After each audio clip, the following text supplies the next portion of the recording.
Welcome to Value Plays Only, where Savine's reclamation is just to get back fetch lands. Today we have John, playing Vivi Ornitier. This deck looks to storm off with Curiosity style effects, winning with Underworld Breach. His hand contains Aristic Study, the One Ring, Past in Flames, Gamble, Mana Vault, Mox Opal, and Seed of the Synod. Next we have Tyler, playing Dargo the Shipwrecker and Tymna the Weaver. This deck looks to loop Dargo with Relic of Legends or Burgi and a Sacrifice Outlet, or it can win with Underworld Breach. His hand contains a Soul Partition, Felwar Stone, Talisman of Hierarchy, Exotic Orchard, Command Tower, Flooded Strand, and City of Traders. Dan is playing Najeela, the Blade Blossom. This 5-color good stuff pile is packed full of wins. In addition to Najeela's specific combos like Derevi and Grim Hireling, it can win with Thassa's Oracle or Underworld Breach. His hand contains Ristic Study, Neoform, Final Fortune, Lotho, Corrupt Sheriff, Delighted Halfling, Elvish Spirit Guide, and Volcanic Island. Last we have Matt, playing Nekusar the Mindrazer. This Grixis Wheels deck is built to punish mid-range value engines. It tries to lock out the board before winning with Underworld Breach. His hand contains Ristic Study, Ashiok Dreamrender, Jeska's Will, Wheel of Fortune, Dimir Signet, Steam Vents, and Cascade Bluffs. And with that, let's see some value plays. John starts things off. He casts Gataxian Probe, targeting Dan. John looks at his hand and remarks that this is maybe the worst hand of all time. John draws a card. John plays Seed of the Synod for turn. He casts a Mana Vault. John passes.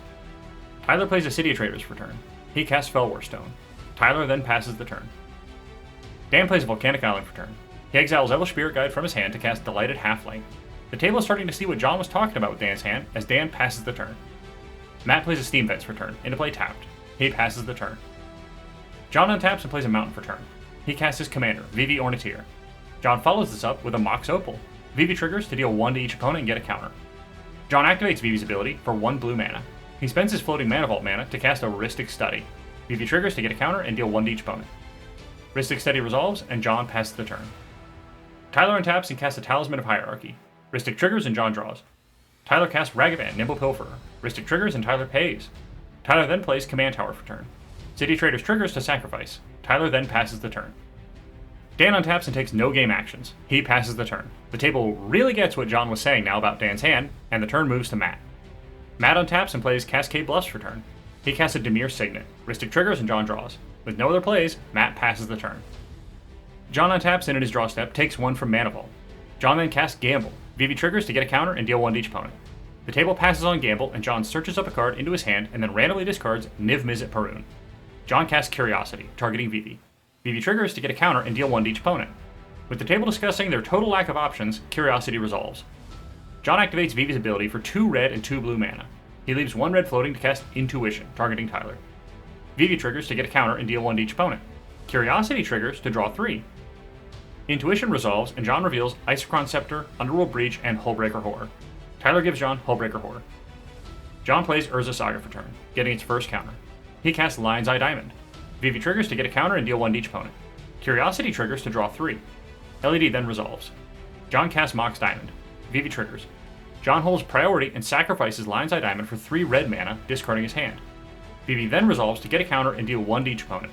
Curiosity triggers to draw 3. Mox Diamond then resolves, and John discards Misty Rainforest as it enters. John spends 5 to flash back Past in Flames from his graveyard. Vivi triggers to get a counter and deal 1 to each opponent. Curiosity triggers to draw 3. Past in Flames resolves and is exiled. John flashes back Gataxian Probe, targeting Tyler. Vivi triggers to get a counter and deal 1 to each opponent. Curiosity triggers to draw 3. John looks at Tyler's hand and draws a card. John casts Mox Amber. Vivi triggers to get a counter and deal 1 to each opponent. Curiosity triggers to draw 3. John casts Arcane Signet. Vivi triggers to get a counter and deal 1 to each opponent. Curiosity triggers to draw 3. John then flashes back Gamble. Vivi triggers to get a counter and deal 1 to each opponent. Curiosity triggers to draw 3. John holds priority on Gamble and casts Pact of Negation, targeting Gamble. Vivi triggers to get a counter, deal 1 to each opponent, and then draw 3 from Curiosity. John holds priority on Pact of Negation, spending his last floating mana on An Offer You Can't Refuse, targeting Pact. Vivi triggers to get a counter, deal 1 to each opponent, and then draw 3 from Curiosity. Offer resolves, and Pact is countered, and John makes 2 treasures. Gamble resolves, and John searches up a card to hand and randomly discards Imperial Recruiter. John casts Dramatic Reversal. Vivi triggers to get a counter and deal 1 to each opponent. Curiosity triggers to draw 3. John untaps all of his non-land permanents. He then casts Quicksilver Elemental. John activates Quicksilver Elemental to gain Vivi's ability to make mana. He activates Quicksilver's new ability to add 3 blue mana. He spends 1 to activate Quicksilver again, gaining a new instance of Vivi's mana ability. He presents a loop of activating Quicksilver for 1 mana and using the new ability to add 3. He makes 10 million red and blue mana. He casts Tidespout Tyrant with some of his infinite mana. John then casts Talisman of Creativity. Tidespout and Vivi trigger. Tidespout bounces Arcane Signet to hand, Vivi gets a counter, deals 1 to each opponent, Curiosity triggers, and John announces he will not take draws for the rest of this loop. John presents a loop of using his infinite mana to cast 1 rock and using Tidespout Tyrant to bounce the other hand. Each time he casts one of the rocks, Vivi triggers to ping each of his opponents. John loops his mana rocks over and over until the Dable is dead. With that, John wins the game. Today, we have a 2-for-1 deal. In this game, John is playing Paco, Arcane Retriever, and Halden, Avid Arcanist. This teamer value list is looking to do its best Atali impression. Paco can generate massive card advantage while pressuring life totals with commander damage. His hand contains a Gamble, Curse Totem, Narset's Reversal, Force of Negation, Grim Monolith, Arid Mesa, and Verdant Catacombs. Matt is playing Atali, Primal Conqueror. This deck wins by casting Atali early and often. He can win with Food Chain or any of his opponent's win conditions. His hand contains a Roaming Throne, Soul Ring, Elvish Spirit Guide, Pyretic Ritual, Wooded Foothills, Bloodstained Mire, and Spire Garden. Cami is playing Kinnan, Bond of Prodigy. This deck looks to make infinite mana and filter it into Kinnan, putting out huge threats along the way. Her hand contains Force of Will, Arcane Signet, Fyndhorn Elves, and a Misty Rainforest. Her London mulligans are Tezzeret the Seeker, Elvish Mystic, and Mox Opal. Last we have Tyler, playing Sisay by the Light Captain. This 5-color tutor chain has 0-card win lines and can tutor to the battlefield if it makes enough mana. In addition, it plays all the best value pieces 5 colors can offer. His hand contains a Saheeli Rai, Ignoble Hierarch, Deflecting Swat, Mox Amber, Felwar Stone, Plateau, and Tropical Island. And with that, let's see some more value plays. John starts things off with an Arid Mesa. He pays a life and cracks it, fetching up a Volcanic Island. He casts Gamble. John searches up a card into his hand and randomly discards Grim Monolith. John passes the turn. Matt plays a Spire Garden. He taps it for a Soul Ring. He taps his Soul Ring to cast a Talisman of Impulse. With the kind of start casual players can only dream of, Matt passes the turn. Cammy plays a Misty Rainforest for turn. She pays a life and cracks it, fetching up a Tropical Island. Cammy casts Fyndhorn Elves. It resolves, and she passes the turn. Tyler plays a Tropical Island for turn. He casts Ignoble Hierarch. Tyler follows this up with a Mox Amber. He then passes the turn. John untaps and plays a Verdant Catacombs for turn. He casts a Mystic Remora, hoping this will stem the Atali tide. John passes the turn. Matt untaps and plays a Wooded Foothills for turn. He pays a life and cracks it, fetching up a Stomping Ground, untapped, paying 2 life. He casts Pyretic Ritual. Remora triggers and John draws. Ritual resolves and Matt adds 3 red mana. He exiles Elvish Spirit Guide from his hand to cast his commander, Atali, Primal Conqueror. Atali resolves and triggers. Matt exiles Pyrokinesis, Trinosphere, Nicol Bolas Dragon God, and Mystical Tutor. Matt casts Mystical Tutor, Nicol Bolas, and Pyrokinesis, targeting the 2 mana dorks. Remora triggers 3 times, and John draws 3 cards. The dorks die, Nicol Bolas resolves, and Mystical Tutor resolves, putting Electro Duplicate on top of his library. Matt activates the +1 ability of Nicol Bolas, drawing a card, and each of his opponents exile a card from their hand. Out of mana, and with a commanding board, Matt passes. Cammy untaps and misses her land drop. She exiles Elvish Spirit Guide from her hand to cast her commander, Kinnan, Bond of Prodigy. Cammy has to pass the turn. Tyler untaps and plays a Plateau for turn. With no other game actions, he passes the turn. In his end step, John pays life and cracks Verdant Catacombs, fetching up Taiga to the battlefield. The turn moves to John. In John's upkeep, he pays 1 to keep the Remora. In his main phase, he plays a Breeding Pool into play, untapped, paying 2 life. John goes to his end step, discarding to hand size. The turn then moves to Matt. Matt untaps and plays Bloodstained Mire for turn. He pays a life and cracks it, fetching up a Taiga to the battlefield. He activates the +1 ability of Nicol Bolas, drawing a card and forcing each opponent to exile a card from their hands. Matt then casts Electro Duplicate, targeting Atali. Remora triggers and John draws. John shows a Cyclonic Rift to the table. Tyler tells him to slow down, as he has an answer to Atali if John will out the Nicol Bolas before his next turn. John agrees and Tyler casts Swords to Plowshares, targeting Atali. Remora triggers and John draws. Swords exiles Atali, and Matt gains 7 life. Electro Duplicate then fizzles. Matt then casts a Goblin and Archomancer. With that, he passes his turn. Cammy untaps and takes no game actions. Saddened by the loss of her elf and her mulligan, she passes. Tyler untaps and plays a Scrubland for turn. He casts his commander, Sisay, Weatherlight Captain. Tyler passes his turn. In his end step, John pays 2 to cast Cyclonic Rift, returning Nicol Bolas to Tyler's hand. The turn then moves to John. John untaps and debates keeping Remora. Looking over at Matt's board, he decides he needs it, and he pays the 2 to keep it around. John plays Rejuvenating Springs for turn. He casts a Lotus Petal. Holding up mana, John passes. Matt untaps and plays a Commercial District for turn. It triggers to Surveil 1. Matt puts the card into his graveyard. Matt then taps out to cast Chandra, Flame Shaper. The board leans in close to read what in the world this card does. Remora triggers and John draws. Chandra resolves, and Matt uses the +2 ability to add 3 red mana and exile the top 3 cards of his library. He exiles Tinderwall, Birds of Paradise, and Delighted Halfling. With only red mana, he can't cast any of them and leaves them in exile, passing the turn. Cammy untaps and takes no game actions yet again. She sadly passes her turn. Tyler untaps and plays Boseiju, who endures his land for turn. He holds up mana and passes. John untaps and finally lets his Remore die. In his main phase, he plays a Flooded Strand. He pays a life and cracks it, fetching up a tropical island. John casts his commander, Halden, Avid Arcanist. John passes the turn. Matt untaps and activates Chandra's +2 ability, adding 3 mana and exiling Desperate Ritual, Wheel of Fortune, and Cloudstone Curio. He chooses Wheel of Fortune to be castable this turn. Matt casts Roaming Throne. It resolves and names Dinosaur as it enters. Matt then casts his exiled Wheel of Fortune. In response, Cammy casts March of Swirling Mist, exiling Force of Will as an additional cost, using the use it or lose it mentality. She targets Kinnan and Goblin and Archmancer. March resolves, phasing the targets. John can't let Matt draw into more rituals, and responds with a Force of Negation, exiling Mental Misstep as an additional cost. Wheel is countered and exiled. Matt then casts an Imperial Recruiter. It enters and triggers, searching up a Treasonous Ogre to hand. The table feels more dead than ever as Matt passes the turn. Cammy untaps and in a familiar cycle, passes the turn. In her end step, Tyler activates Sisay, searching up Ragavan to the battlefield. Tyler untaps and goes to combat. He swings Ragavan at Cammy. She debates putting herself further in the grave, but ultimately declares no blocks.